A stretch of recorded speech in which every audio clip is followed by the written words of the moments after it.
Eh bien bonjour, bonjour sur Diagonale TV, c'est tout chaud.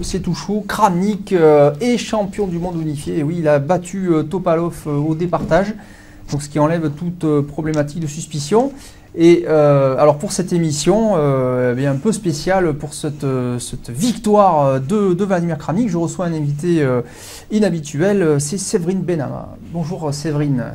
Bonjour Stéphane. Alors comment ça va? Ça va bien, merci. Alors Séverine Benama, tu es intéressée par le jeu d'échecs depuis à peu près... Depuis à peu près un an, j'ai découvert à peu près le jeu d'échecs l'année dernière. Je suivais d'ailleurs le championnat du monde à Saint-Louis, je suivais les parties particulièrement de Judith Polgar. Et je participe donc aux organisations des Grands Prix d'échecs d'Aix-en-Provence et de Bordeaux. Voilà, donc plutôt spécialisé dans les médias, c'est ça, comme activité? Communication et autour des médias. Alors qu'est-ce que tu connais du jeu d'échecs finalement? Qu'est-ce que tu retiens du jeu d'échecs au sens large? C'est un jeu qui est passionnant, qui m'a appris beaucoup de patience, on va dire. Alors, tu es amateur, on va dire tout de suite, hein, tu n'es pas ni grand maître, ni... Ah non, pas du tout, j'ai découvert ça. Ni joueur de club, tu es simplement amateur. Je joue un petit peu sur Internet uniquement, voilà. Et donc, tu suis ce championnat en vidéo, évidemment, tu participes évidemment à la rédaction de ce programme et de sa réalisation, etc. Mais tu suis aussi, donc tu as suivi ce championnat du monde un peu en vidéo. Alors, quel effet ça te fait de suivre? C'est la première fois de ta vie, tu suis un championnat du monde? Je suis un championnat du monde, voilà, très, très particulier, avec cette fameuse affaire des toilettes, plein de rebondissements, donc on va voir donc qui va. Oui, mais qu'est-ce que tu en penses? Quelle image tu en reçois? Enfin, quel sentiment tu as comme ça sur ce championnat du monde un peu particulier? C'est un match. C'est un match. Et cette histoire de suspicion, et toi, etc., tu en penses quoi? Enfin, tu trouves ça normal, anormal, ça m'a pas vraiment étonné, en fait. D'accord, donc tu trouves que ça fait partie du jeu. Ça fait partie du jeu, que c'est un peu les intimidations au échiquier qu'on peut retrouver dans d'autres sports finalement. Tout à fait. Voilà, d'autres mots peut-être sur le jeu d'échecs, sur l'intérêt qu'a le jeu? C'est un jeu qui développe beaucoup de qualités, notamment je parlais de patience, de prise de décision, et de multitude. Il y a énormément de choses à apprendre et à découvrir dans ce jeu. Je pense que c'est un jeu qui est vraiment complet. Alors pourquoi les femmes n'arrivent pas c'est une bonne question. Moi, je pense qu'il faut beaucoup travailler. Mais bon, il y a beaucoup de femmes quand même qui arrivent à avoir un niveau... il y a Judith Polgar maintenant. Il y a de plus en plus de femmes qu'on voit dans ce milieu. Ouais. Et des jeunes notamment, on a vu une jeune chinoise récemment de 12 ans qui progresse. Donc c'est en train de devenir, peut-être parce que les conditions matérielles aussi sont meilleures qu'à une certaine époque aussi. Possible, sans doute. Alors on va venir sur ce championnat du monde, on va voir ces dernières parties de départage. Alors donc ça c'est décidé au départage, on peut vous dire tout de suite, c'est Kramnik qui l'a emporté, mais alors sur le fil vous allez voir la fin est tout à fait extraordinaire. Et en tout cas, on peut dire que ça va un peu effacer ce problème de toilettes, etc. Si Topalov avait gagné, ça aurait pu durer encore 6 mois, 1 an, 2 ans avant qu'on arrive à se mettre d'accord. Là, je pense que là, c'est incontestable. Topalov a perdu, à la fois dans le match long. Si on exclut la partie qu'il a gagnée par forfait, déjà, il était dominé. Et là, dans les départages, là, clairement, en plus... C'est à voir, mais je pense que si Topalov perd, il perd beaucoup en crédibilité également. Oui, il perd effectivement beaucoup en crédibilité. De toute façon, sur ce match, c'est clair qu'il aura perdu à la fois le titre et sans doute peut-être des invitations dans les futurs tournois. En tout cas, il y a des organisateurs déjà qui ont proposé de boycotter Topalov. Alors, on ne sait pas ce que ça va donner, mais en tout cas, c'est vrai que c'est pas toujours... il faut peut-être penser des fois aux conséquences après-match, Tout à fait, de faire ce genre d'action. Enfin, en tout cas, c'est fait. On va voir tout de suite la première partie de ces départages. Voilà, donc une très belle transition proposée par la régie. Sur cette première partie, entre Topalov et Kramnik, eh bien, on n'y coupe pas, Séverine, comme tu as pu le voir peut-être à ce championnat. Voilà, exactement. Donc, la défense slave, caractérisée effectivement par D4.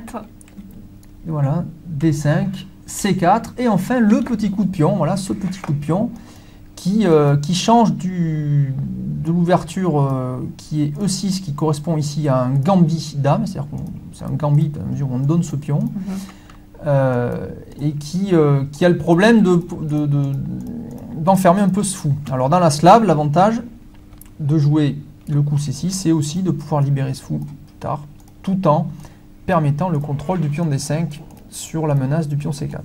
Voilà, on a déjà parlé plein de fois, on va voir très vite, évidemment c'est des parties rapides, on va voir les 4 dans la même émission, donc on ne va pas passer sur tous les coups, on va simplement regarder comment ça s'est passé en partie rapide, on ne peut pas commenter énormément de choses à froid, évidemment en direct, on aurait pu commenter beaucoup de choses, mais à froid, il vaut mieux passer rapidement sur les moments cruciaux de la partie.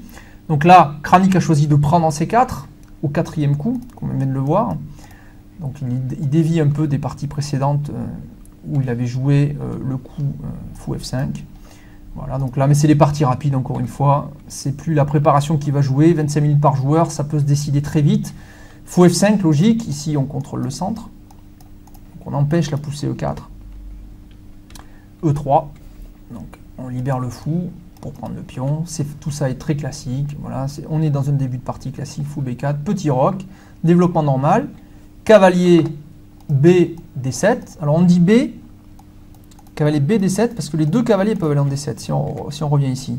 Si on dit simplement cavalier D7, si on l'écrivait cavalier D7, eh bien on pourrait dire cavalier F, D7, c'est celui qui est sur la colonne F, cette colonne-ci, ou cavalier B, D7. Parce que celui-ci aussi peut aller en D7. Donc quand on note les parties, donc on précise cavalier B, D7 pour préciser lequel des deux va sur la case D7. Dame E2, logique, on augmente la force pour jouer le coup E4, pour essayer de chasser ce fou et prendre le centre. Petit roc, et là tout de suite d'ailleurs, E4, voilà ça y est, on attaque le fou.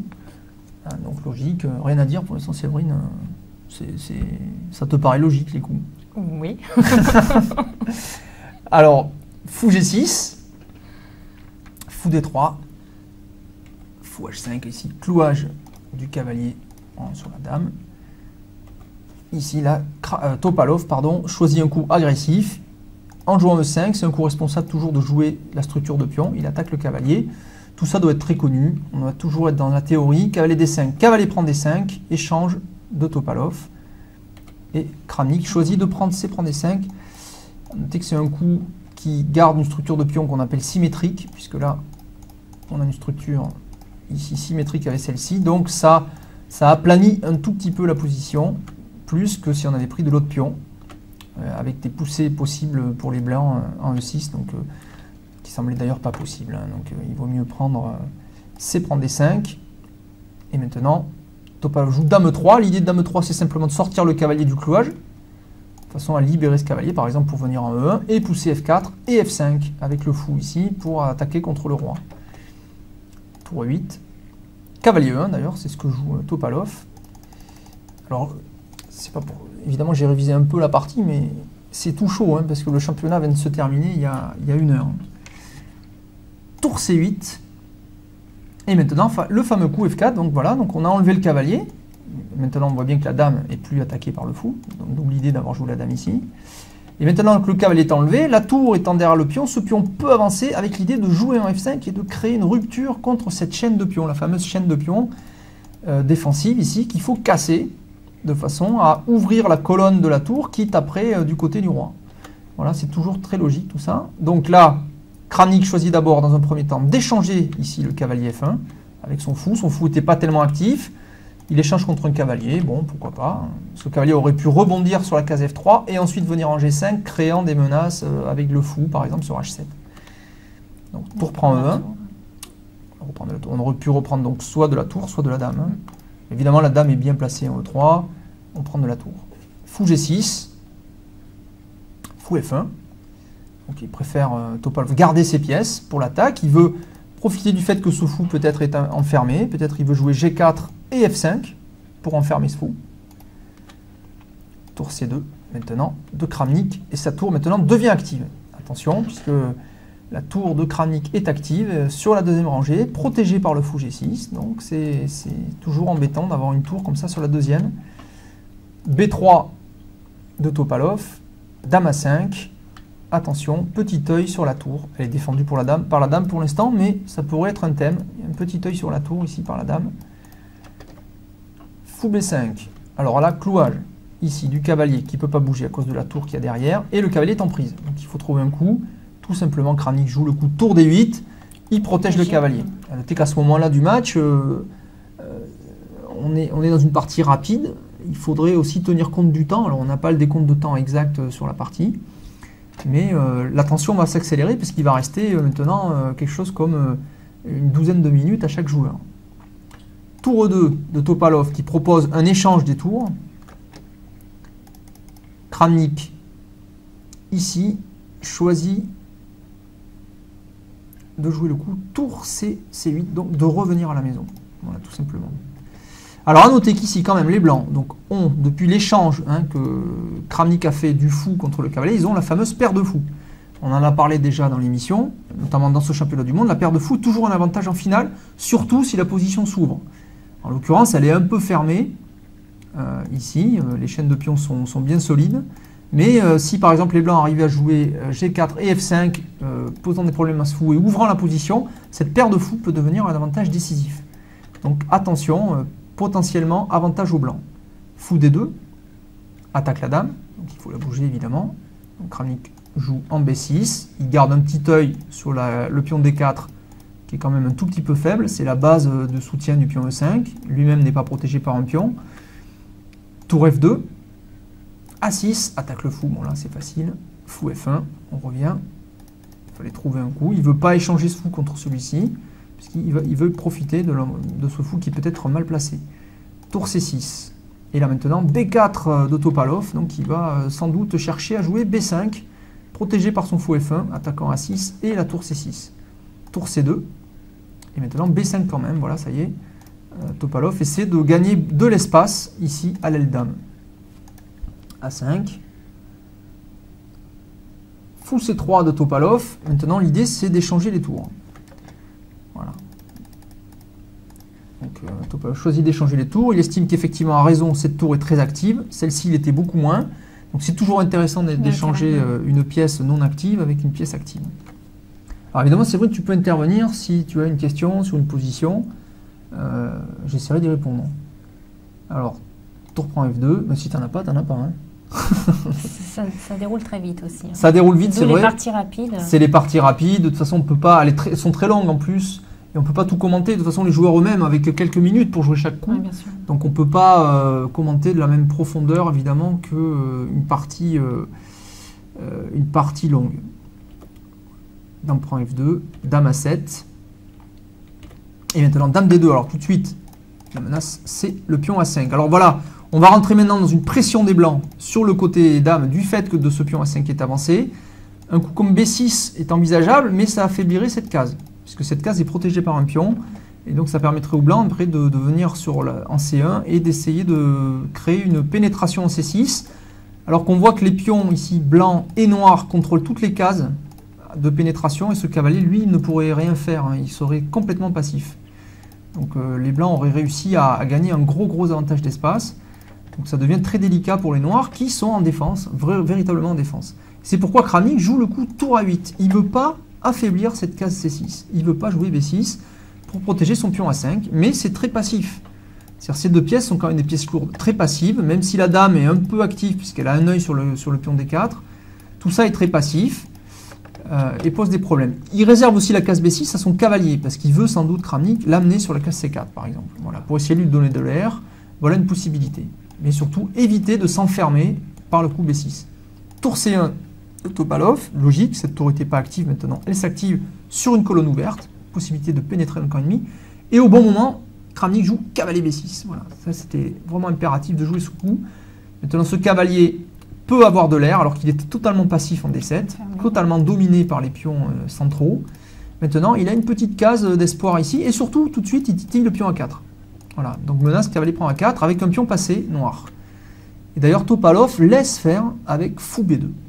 Alors voilà, donc est-ce que ça ne serait pas une erreur ici de Topalov de laisser Kramnik prendre ce pion voilà, mais ici oui, alors tu me montres que le pion A5 est en prise, mais il y a deux défenseurs. Hein. Voilà, il y a deux attaquants et il y a aussi deux défenseurs. Donc fou B2. Voilà, Topalov laisse prendre le pion A4. Voilà. Donc ça y est, Kramnik quand même s'est créé un petit pion passé. Il est évidemment coincé, mais c'est plus pareil maintenant que le pion A4 a disparu. Puisque si ce pion A5 arrive à bouger un peu, ça y est, ces pièces ont une raison d'être, c'est soutenir l'avancée du pion jusqu'à dame. Fou A3. H6 de Kramnik, petite fenêtre pour le roi, on ne sait jamais. Aussi pour le fou, au cas où il soit attaqué. Un coup d'attente. Topalov fait aussi un petit coup d'attente. Et maintenant, fou E4. Voilà, c'est Kramnik centralise son fou. Il est beaucoup mieux placé évidemment qu'en G6, puisqu'il continue à contrôler cette colonne et un peu cette scène-là aussi. Roi H2. Cavalier B6, maintenant Kramnik ramène son cavalier en B6 pour pousser son pion A.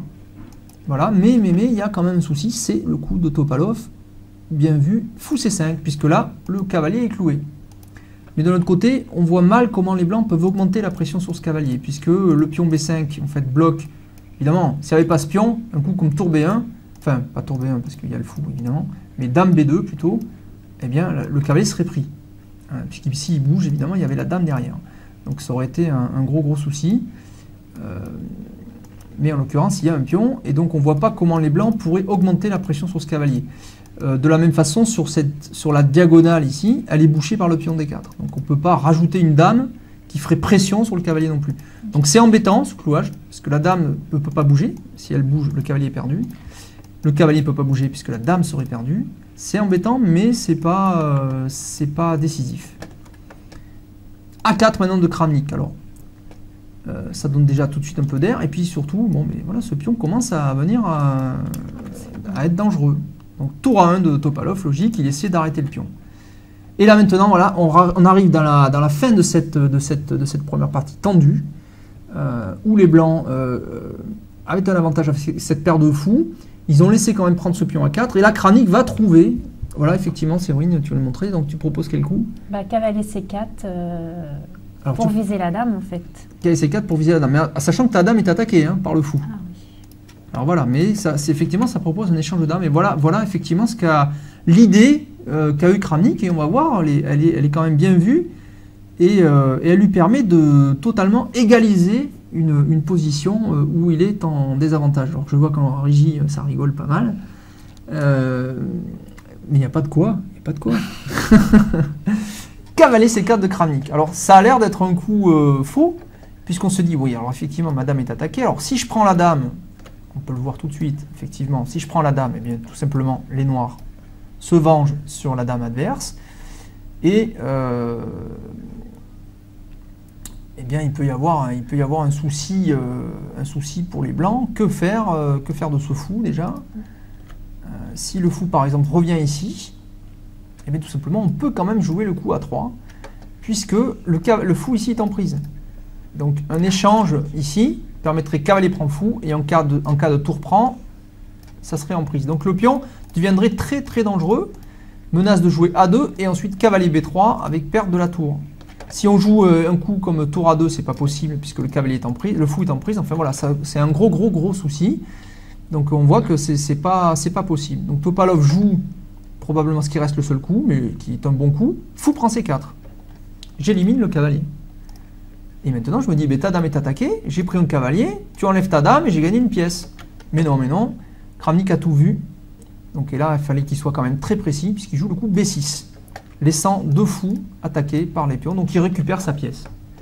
Voilà, en proposant une double attaque. Maintenant, Topalov choisit Dame 3. Et là, Kramnik ne s'emballe pas. Il ne prend pas tout de suite la pièce ici en C5.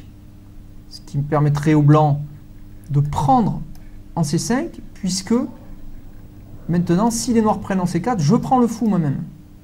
Voilà. Et donc là, j'ai deux pions passés liés, très forts, qui menacent d'aller à Dame. Donc Kramnik ne craque pas. Il ne prend pas tout de suite le fou. Il n'est pas pressé, puisque la prise est tout de suite encore possible. Des deux côtés. Donc il joue le coup tour C8, tranquille. Voilà, maintenant il dit, si tu sors ton fou, je prends ici le fou, non pas avec le pion, pardon, parce que le fou serait en prise, mais avec la tour. Maintenant, fou F1, et là, pion prend C5, et on va voir que cette combinaison de Kramnik va réussir à tenir la partie. Après, pion prend C5, dame prend C5, Kramnik propose l'échange de dames. Topalov est quasiment obligé d'accepter cet échange de dames, puisque dame et fou sont maintenant très forts. On voit que ce fou est aussi très fort, et le pion D5 est passé. Il peut pousser pour aller faire dame. Donc, échange de dames, tour prend C5, et là on se dit, mais les blancs, finalement, au bout de la combinaison, ils ont quand même un gros pion passé. B6 et menace, B7, B8, dame. Comment arrêter ce pion? Kramnik a tout vu. Tour C6, tout simplement. J'attaque le pion, et on voit que ce pion est difficilement défendable. Si je joue tour B1, eh bien, il y a le fou, ici, qui prend la tour. Et si je joue, ce qui a été joué dans la partie, alors, à noter que sur tour prend A4, tour prend pion, il n'y a pas le mat du couloir ici, puisque le roi s'est ménagé une petite fenêtre. Donc on voit l'utilité de ce genre de coup qu'on a signalé tout à l'heure. Donc ici, B7, menace de faire dame. Alors là, il faut l'arrêter tout de suite, mais c'est tranquille pour Kramnik. Tour B6, il a tout vu, voilà, ça y est, j'arrête ton pion, si tu fais dame, je te la prends. Et voilà, et comment on arrête le pion? Et là, Topalov trouve encore une petite astuce pour essayer toujours de garder l'avantage. Fou A6. Joli coup de Topalov, dernière tentative. Maintenant, si tour prend fou, je fais dame. Avec échec au roi. Et Kramnik, il n'est pas fou, il a tout vu, encore une fois. D4, très joli de Kramnik. Donc il fallait voir cette combinaison depuis tout à l'heure. Depuis le coup cavalier C4. Maintenant, c'est le fou ici qui attaque le pion B7. Voilà l'idée du coup D4, hein, tout simplement. C'est pas tellement d'aller à dame, parce qu'il va facilement être arrêté, ce pion, par la tour et le fou. Mais c'est surtout de récupérer le pion B7 qui lui est très dangereux, puisque les blancs menaçaient tour C1 avec tour C8, échec au roi et dame. Donc tout simplement, maintenant, Topalov doit rentrer dans la combinaison qui simplifie. Tour prend A4, fou prend B7, fou prend B7, tour prend B7, tour prend D4, et c'est nul. Nul entre les deux joueurs. Une partie tendue. On peut dire que Kramnik a eu chaud quand même. Oui. Hein, il a quand même été sous pression et il arrive à s'en sortir. Alors est-ce que Séverine, comme ça, quand on est amateur, comme tu disais, tu suivais les parties de Judith Polgar, tu as découvert Judith Polgar. C'était des parties longues et donc je passais plusieurs heures à regarder les parties en direct. Est-ce que tu arrives à deviner les coups des joueurs? J'essayais. Et ça marchait des fois ou pas? Peu souvent? Peu souvent. Faut être honnête. Peu souvent. Alors voilà, donc première partie de départage, comme on vient de le voir, donc tendue, mais on va voir que c'est pas la plus tendue de ce match. Ces départages se déroulent en 4 parties rapides. C'était le meilleur des 4 parties rapides, et en cas d'égalité au bout de 4 parties rapides, il y a alors 2 blitz. 2 blitz de 5 minutes par joueur, plus 10 secondes par coup, je crois. Et enfin, en cas d'égalité encore au bout des deux blitz, un blitz mort subite. Okay. Alors, le mort subite, c'est 6 minutes pour les blancs, 5 pour les noirs, mais obligation aux blancs. Pour les blancs de gagner. Voilà, il faut qu'ils gagnent. Voilà, exactement. C'est une sorte d'ultime penalty, en fait, pour essayer de départager les joueurs. Donc, à l'issue d'un blitz mort subite, on connaît un gagnant, parce qu'en même en cas de partie nulle, eh c'est les noirs qui sont déclarés gagnants. On n'en est pas là. Ça, c'était la première partie de départage, il en reste 3. Alors, à noter que pour ce match qui était en 12 parties longues, il y avait des prix. Donc on a eu des mails notamment de nos abonnés, puisque Diagonale TV maintenant a des abonnés. Vous êtes de plus en plus nombreux à vous abonner à l'émission. On vous invite à en parler autour de vous aussi, et puis à proposer à vos amis de s'abonner. Plus on sera nombreux, plus on pourra faire d'émissions. Hein, c'est vrai ça? C'est vrai, oui. Eh bien, on nous demandait justement des informations sur les prix. Eh bien, sur les prix du match, c'était tout simplement $1 million. $1 million proposé par Elista, la capitale de la Kalmoukie, qui est aussi le pays dont le président est le président de la FIDE. Bon, mais voilà, c'est comme ça. Il est aussi président de la Kalmoukie, donc ça l'aide à être à la fois président et sponsor. Ce qui arrive souvent d'ailleurs. Ouais. $1 million, et en fait à partager, mais à part égale, hein, quel que soit le résultat du match. Voilà, donc c'était des prix, c'est comme ça, parce que ils ont estimé que c'est un match de réunification, qu'il y avait d'un côté un champion du monde classique, de l'autre côté un champion du monde FIDE, et que voilà, mais les deux ne voulaient pas céder ou être d'accord. Ça leur importait peu de gagner plus ou moins que $500 000. Ils auraient pu faire 60-40, mais est-ce que ça aurait fait vraiment une grosse différence? Bon, voilà, ils se sont mis d'accord pour $500 000 de chaque côté, quel que soit le résultat. Bon, voilà. Bon, d'un côté, si on nous proposait ça, je pense qu'ici, à chacun, on serait d'accord. On serait d'accord. Même surtout pour perdre. Voilà, donc alors, on va passer maintenant à la deuxième partie de ce départage. Juste, je me remets la partie au début. Donc deuxième partie, cette fois, c'est Kramnik Calais Blanc. Donc encore une fois, c'était rapide, c'était match partie rapide, donc on le fait rapidement. On ne va pas rentrer dans les détails trop techniques sur cette conclusion. Deuxième partie, Kramnik Calais Blanc. On démarre toujours avec des 4. Voilà, toujours pareil. Donc, qu'est-ce que tu en penses, toi, comme ça, que ces matchs où ils jouent toujours la même ouverture? Moi, ça me change puisque je regardais toujours E4. Donc, je vais pouvoir jouer les Slaves maintenant. Et tu penses que tu vas arriver à jouer les Slaves? Tu as compris les idées qu'il y a derrière un peu? Je vais essayer. C'est pas facile. Je ferai quelques blitz et je te redirai ça prochainement. Alors, à noter pendant que je vois que la régie fait des superbes fondus, à noter que tu as organisé une simultanée aussi avec Laurent Fraissinet. Tout à fait, le 28 septembre.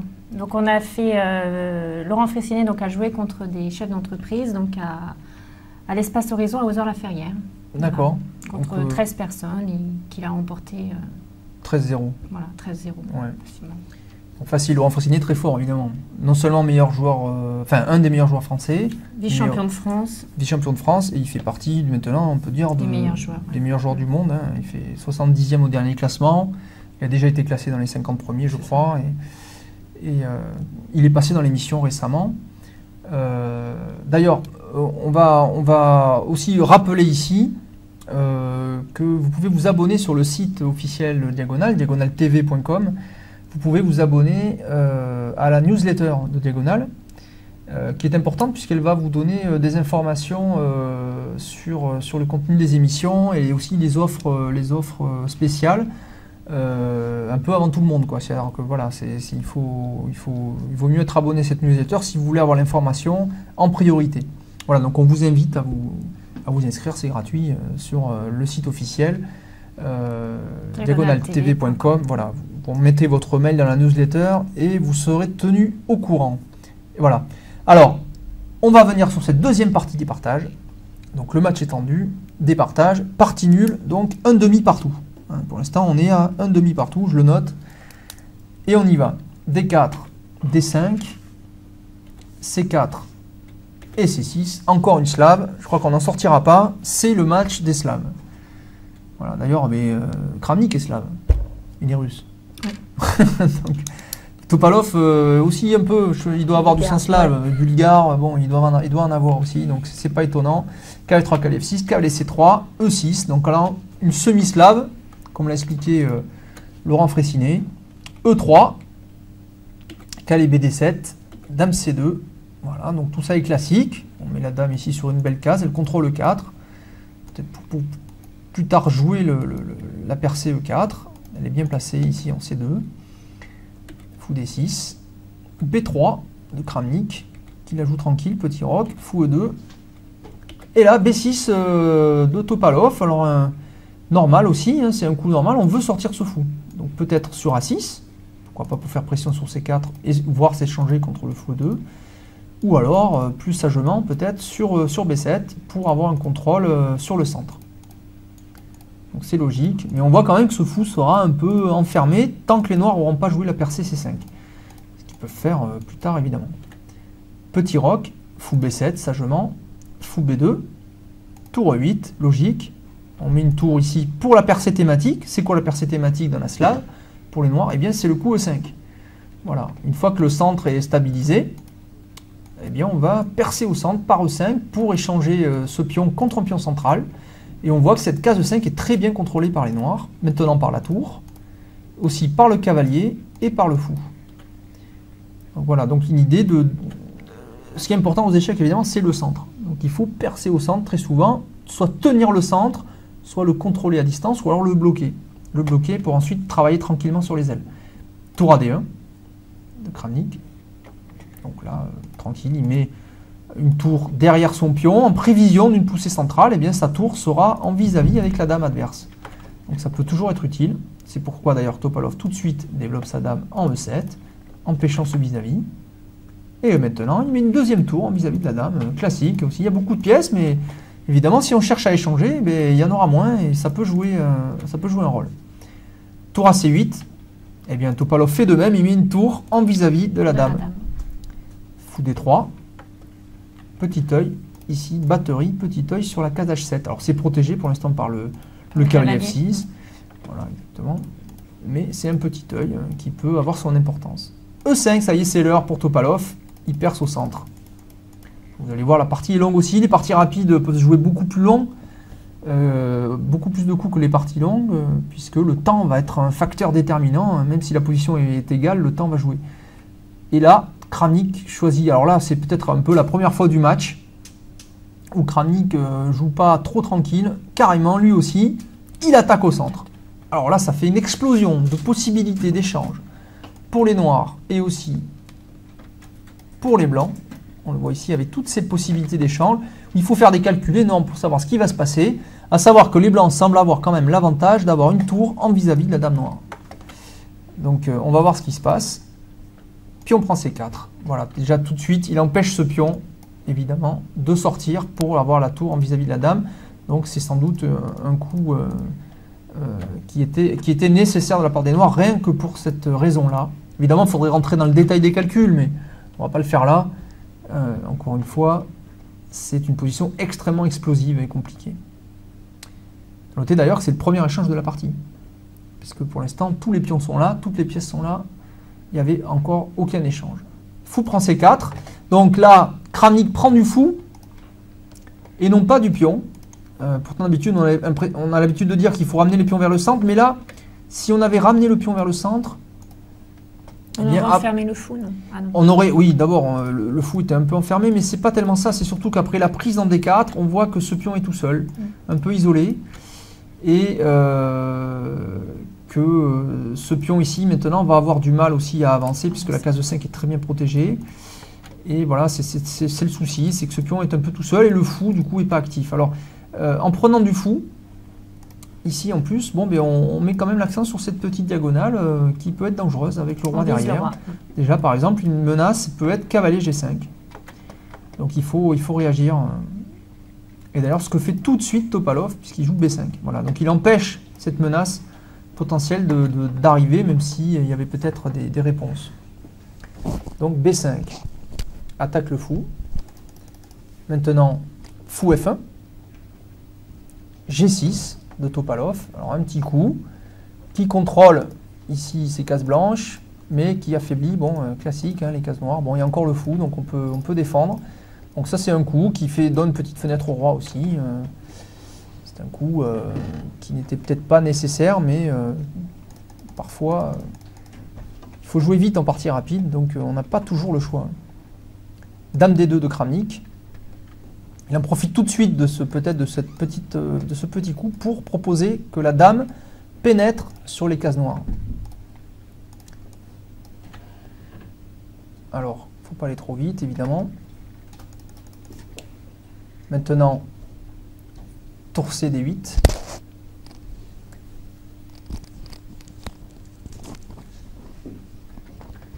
Topalov met maintenant une tour, lui aussi, en vis-à-vis de la dame blanche.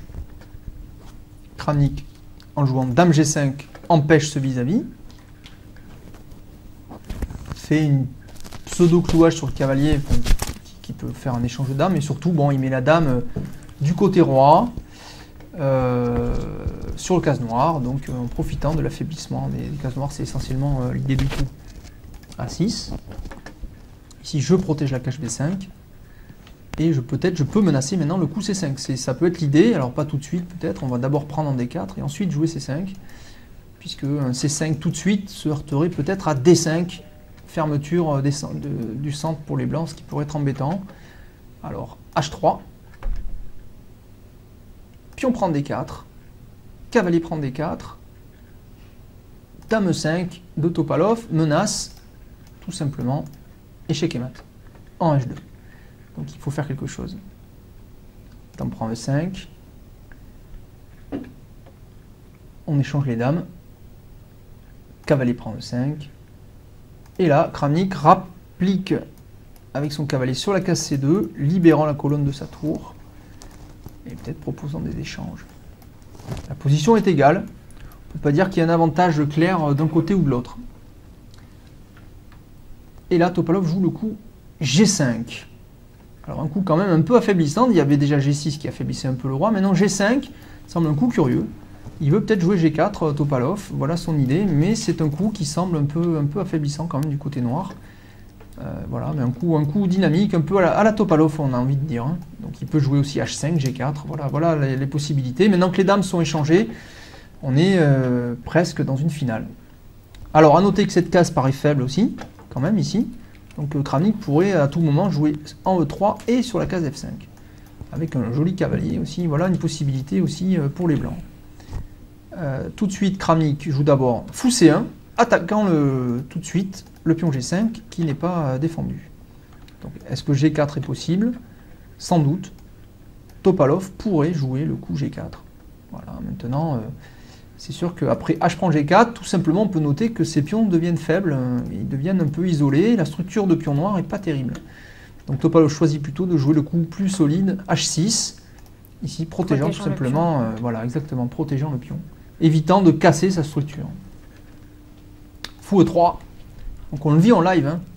C5, ça y est, c'est l'heure, donc on l'avait dit tout à l'heure, une fois que le pion D4 est sorti, C5 devient d'actualité, pourquoi? Pour libérer ce fou B7, ce fameux fou B7, qu'on avait mis, c'est toujours dans l'idée de cette défense semi-slave. Si le fou est en B7, évidemment, c'est de le libérer tôt ou tard par la poussée C5. Et ici, tout de suite, eh bien, ça menace le pion E4. On voit bien que ce pion est attaqué et défendu qu'une seule fois. D'où le coup de Kramnik. F3, tout simplement. Voilà, je bétonne mon pion E4, tranquille, mais j'affaiblis un peu les cases noires. Bon, ça peut être un thème, attention quand même. Un cavalier en H5 contrôlerait beaucoup de cases aussi noires. Mais il n'y a pas de gros danger pour un roi qui est quand même bien protégé, il n'y a pas de dame sur l'échiquier, c'est solide. Fou F8 de Topalov proposant un échange de tours. Fou F2 de Kramnik. Et maintenant, fou C8. Une fois que ce fou a constaté que le pion E4 est complètement bétonné par le pion F3, eh bien, il est temps de recycler ce fou sur une autre diagonale. Donc il veut très certainement mettre son fou sur la case E6. Ici, pour le recycler. Et donc il a vu que ce travail sur cette diagonale-là ne pouvait plus porter de fruits. Cavalier E3 de Kramnik, alors on l'avait dit, on avait la case F5 qui était faible. C'est aussi l'idée du coup fou C8, c'est de le protéger. Et aussi de protéger la case D5, puisque maintenant ce sont les cavaliers qui menacent d'envahir cette case protégée par la tour. Fou E6, voilà, et quand même maintenant, cavalier ED5, menace tout simplement, cavalier prend cavalier, échec au roi, et gain de tour derrière, c'est une menace directe. Fou prend cavalier. Et maintenant, Kramnik en profite pour jouer le coup E prend D5, qui lui donne déjà un pion passé central. Alors, problème, quand même, sur ce pion passé, on pourrait voir par exemple que les noirs pourraient tenter de le gagner avec B4, attaquant le cavalier, et on voit que ce pion, après, ne sera plus défendu puisqu'il sera attaqué deux fois. Mais, il y a une combinaison, on va la voir tout de suite. Après cavalier E4, imaginons par exemple cavalier prend D5, voilà, le pion est protégé par la tour, mais c'est pas grave, on fait quand même tour prend cavalier, et après tour prend tour, et bien cavalier F6, échec au roi, et alors triple fourchette, je vais récupérer la tour en fait. Roi G7, et après cavalier prend tour, on se rend compte qu'on a 3 pièces mineures contre 2. Voilà, les tours étant équilibrées, et bien ça fait une grosse pièce de plus, c'est pas possible. Donc, après E prend D5, eh bien B4 n'est pas vraiment un bon coup, puisque ça affaiblirait la structure des pions noirs. On voit bien que le coup B4 affaiblirait la case C4, bien sous contrôle du fou et du pion, et qui peut servir pour soutenir le pion D5. Donc on n'a pas intérêt à jouer ce genre de coup, sauf évidemment si le pion D5 était gagnant, mais ce n'est pas le cas. Donc cavalier ED7, donc il revient en défense, notre ami Topalov. Tour prend E8. Tour prend E8. Alors cette émission sera un peu plus longue que les autres, évidemment, parce qu'il y a 4 parties à voir. Et là maintenant, A4. Voilà, tout simplement. Ici, attaque le pion B5. Donc ça, c'est classique. Quand on a deux pions ici face à 3, on va essayer de faire un maximum d'échanges et puis d'essayer de prendre le pion isolé qui restera. On a un gros pion passé central ici. En plus, ici, on joue avec le fou pour attaquer le pion A6, évidemment. Donc si pion prend A4, pion prend A4, il y aura une faiblesse ici, et après on aura gagné la case C4. Donc on veut gagner la case C4 en jouant ce coup-là. C'est normal, et on veut soutenir notre pion passé. Donc on peut dire que là, il y a quand même un petit avantage blanc, enfin même un gros avantage blanc, qui est dû à la fois au pion passé et à la paire de fous. Voilà, Topalov c'est un peu mis en danger dans cette partie. Après B4, voilà, le pion A6 maintenant est en prise, bon, mais le cavalier est en prise. Cavalier E4, donc on peut se permettre de perdre pion prend, tour prend un pion ici, puisqu'on récupérera à la fin le pion A6. Cavalier prend E4, F prend E4. Topalov choisit de ne pas prendre ici, mais de jouer cavalier F6. Donc il veut prendre du cavalier, Topalov, visiblement. Et là, Kramnik joue impeccablement précis. Il joue le coup D6. Alors on va le voir tout de suite. Voilà, D6. Voilà, ça y est, le pion est protégé par la tour et il menace Kramnik de pousser son pion au maximum, très loin, et pour menacer de faire dame. Alors ça a l'air à la fois d'être dangereux, mais déjà on ne peut pas arrêter ce pion. Imaginons tour D8. Pour essayer de se dire j'attaque avec le fou la tour, tout simplement le coup E5 protège le pion passé avec un gros avantage blanc, attaque le cavalier en plus, très gros avantage. Donc D6 est fort et tout simplement ça met la pression sur le camp noir. Cavalier prend E4 quand même des noirs, attaque le pion D6 avec le fou et aussi propose éventuellement un échange du fou qui est protégé. Là, Kramnik ne se démonte pas, c'est l'heure pour jouer D7, attaque la tour et menace de faire dame, donc il n'y a qu'un seul coup pour les noirs, c'est tour D8. Et là déjà, on peut dire que Topalov est en grande difficulté dans cette deuxième partie rapide du départage. Après fou prend A6 de Kramnik, logique, Kramnik récupère son pion et maintenant il y a un gros pion passé qui peut protéger par fou C8 par exemple, immobilisant la tour, et on voit que ce pion A maintenant menace d'aller à dame. Donc gros avantage noir, et on va voir que Kramnik ne va pas laisser passer l'occasion. Après F5, il met tout de suite en avant sa majorité, A5 de pion passé, ici. Comment la tour peut à la fois arrêter ce pion et celui-ci. On va voir que c'est pas possible. Topalov va quand même essayer quelque chose, fou G7, échec au roi de Kramnik. L'idée c'est de libérer ce pion pour qu'il avance le plus vite possible. Roi F8. Et maintenant A6, voilà, ça y est, on menace A7. A8, tour prend et ensuite dame. Alors ici, Topalov choisit de faire cavalier prend fou, roi prend fou. Et maintenant, fou D4 échec, dernière tentative. On va voir que ça va être terminé. Non, on me fait signe en régie qu'on ne pourra pas faire les 4 émissions, mais on pourra en faire les 4 parties, mais que 2 dans celle-ci. Donc on verra les 2 juste après dans une autre émission. Fou D4 échec. Ici, on voit que c'est un bon coup qui a l'air, enfin c'est un coup qui a l'air bon puisque ça fait échec au roi, mais le pion ici et le pion ici qui n'est plus protégé par la tour. Alors c'est pourquoi Kramnik joue le seul coup mais qui gagne. Tour prend fou tout simplement, on sacrifie entre guillemets, on va voir que c'est pas un grand sacrifice puisqu'après pion prend tour tout simplement, on joue à 7. Et voilà, la tour ne peut pas prendre le pion puisque sinon on ferait dame. Et on voit que le prochain coup de Kramnik tout simplement ça va être fou D5 et menaçant dame. On va voir qu'après roi E7, fou D5, roi prend pion, A8 dame, Topalov joue encore, tour prend A8, et après fou prend A8 de Kramnik abandonne.